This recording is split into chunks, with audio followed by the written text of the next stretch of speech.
It's a good opportunity to talk to you about what art therapy is within our team, what you might be expected at the first appointment, or what kind of options you might have within that treatment if you're referred. Usually we will offer an initial assessment, and we would invite whoever you're closest to that appointment.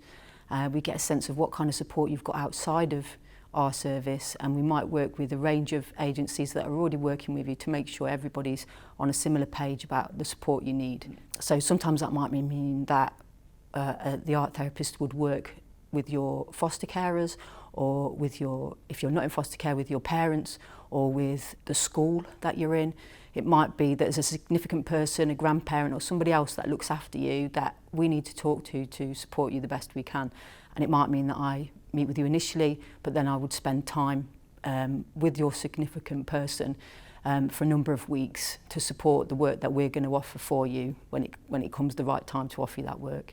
What to expect, again, everybody's different. What's lovely about art therapy is we've usually got a room that's got art materials in, paint, pens, sometimes a sandpit, and it's, again, everybody's different, and we would literally go with where you're at, what you'll feel comfortable perhaps playing with or making in a session.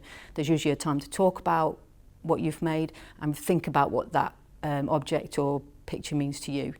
And then from that, we would offer a similar timed appointment each week for consistency, to kind of think about your journey through the art therapy process. And we have regular reviews with the people that you know best, that you want to inform your care.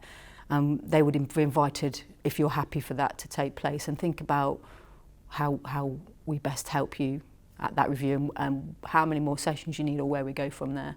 We also have individual work, and dyadic work is the posh word for that, but that is working with the system around you. So it might be your carer and you, the sessions that you might want to come in together on. We have group at the minute. I think there's 3 different groups. The one that I am involved with is specifically for children who are looked after. And again, the main difference is there's more than you there. We tend to start with some biscuits that are quite popular and a drink on the table, and we have a bit of a catch-up time. Again, the conversation develops from there as to what the young people are bringing, and we then develop a theme that we're going to make something about, and we have time at the end to think about what we've made. And generally what's lovely is, again, everybody's different, and what comes out of those sessions is different, and the group has its own life, so to speak.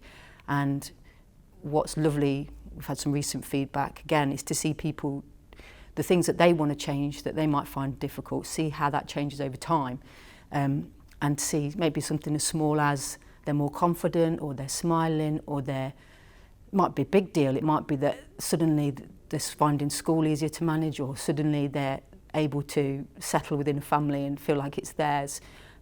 Whatever that might be, that's what we tend to think about we're working on. So it's not that the good thing, I think one of the things we do is it's not about a specific diagnosis or treatment plan we're offering. It's about the individual and about who they are and how best to help them in their relationships through a relationship. I think that's something that we do really well in art therapy.